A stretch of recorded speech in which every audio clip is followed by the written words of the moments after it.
we can't change the world, but as TIP volunteers, we can change what's happening in our community. And it starts off by one person getting right beside someone else and really being there in their time of need. And so now we answer the question, what is TIP? TIP to me is really the ability, it gives me the privilege of coming alongside somebody, a fellow community member, and being with them in the worst day of their life. When I can't change anything in the big picture of the world, I can make a difference in one person's life. So what I see TIP as being is continuity of care. The next level of care in a situation that has been somebody's worst circumstance of their life usually. And so we take, after the emergency services have done their care, we take care of their emotional and logistical, practical needs sometimes. Our role is to protect them until they're in a place that they can take care of themselves. That there are people out in our community that care about others who have suffered something very traumatic, whatever the incident may be.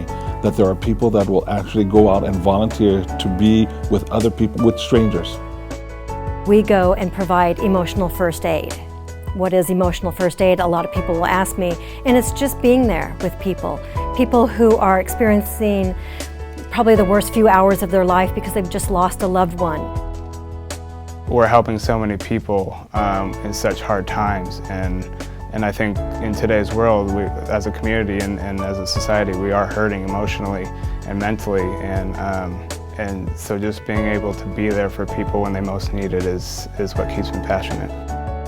The ability to bridge that gap between chaos and stability in the first few hours after a trauma. It's an opportunity to learn about how to handle grief and bereavement and loss and crisis and tragedy, and how to know what to say to people that are going through it. At a time when we shy away from it, I think as a culture, we don't know what to do and we think, well, I'll just do nothing and that at least won't upset someone. It's actually citizens helping a citizen in a crisis, and the crisis could be anything. We don't know when we go out what it is, but we're willing to help them if we can. A whole lot of people wind up not with severe emotional damage that they carry around for years, and that certainly has to ripple out to their family and friends and the people with whom they interact. Some more calmness to the tragedy. I mean, there's police and fire and all these things needing something from you all the time, and we're volunteers who want to give something to you.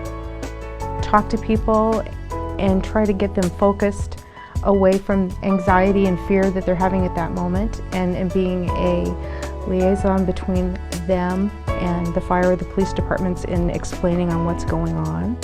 I like to say we do heart work.